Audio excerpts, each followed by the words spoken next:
Albuquerque, Honorable Don Richie Buates, to dynamic and say ang ingon ni mo Philip ingon ni motherly.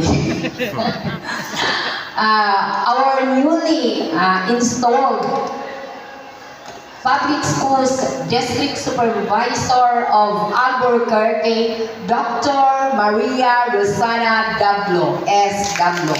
Kalimutan na ng Maria ni Mama. Okay. To our newly elected GPTA officers led by our very supportive and active president also, Mr. Dennis Nick Bitoy.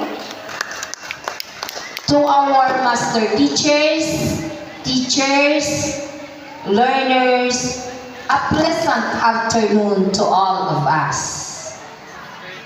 Today marks another very important occasion to all of us.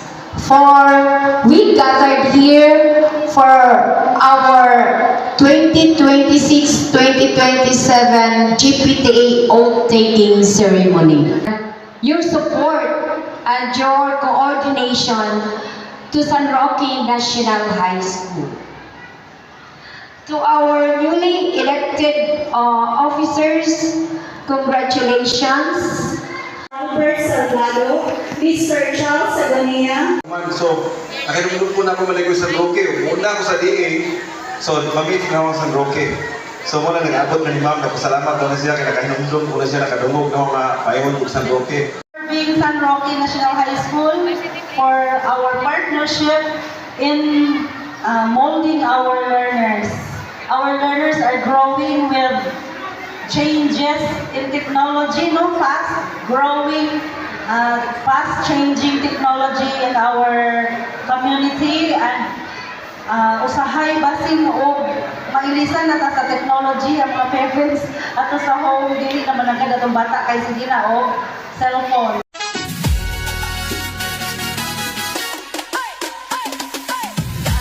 La alegría Macarena, que tu cuerpo es para dar la alegría y cosa buena. Dale a tu cuerpo alegría Macarena.